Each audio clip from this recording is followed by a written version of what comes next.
Mengaku dilarang oleh polisi untuk memuat unsur politik dalam pergelaran teater berjudul Musuh Bebuyutan di Taman Ismail Marzuki, Jakarta.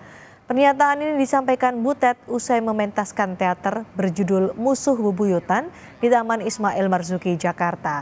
Butet mengaku diperintah menandatangani surat pernyataan tidak akan membahas unsur politik dalam pentas itu. Butet menyebut dalam surat tercantum komitmen penanggung jawab acara untuk tidak kampanye pemilu, menyebarkan bahan kampanye pemilu, menggunakan atribut partai politik ataupun atribut pasangan capres-cawapres. Karena untuk pertunjukan kali ini setelah 41 kali Indonesia kita main, baru kali ini saya harus membuat surat pernyataan tertulis kepada polisi.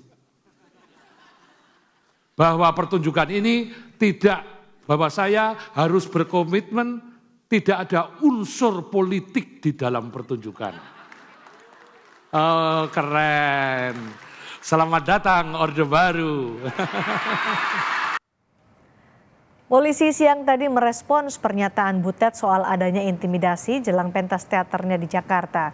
Kadif Humas Mabes Polri Irjen Sandi Nugroho meminta Butet melaporkan anggota polisi yang mengintimidasinya. Irjen Sandi Nugroho menegaskan polisi tetap netral selama ada kegiatan yang diselenggarakan dalam masa pemilu 2024.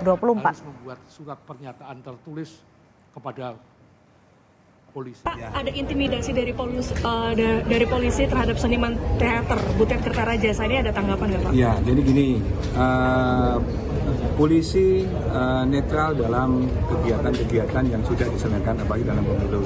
Apabila ada oknum yang tidak sekebetulan, silakan dilaporkan. Jadi kita tidak usah berpersepsi, tidak usah berandai-andai ajakan katanya. Gitu ya.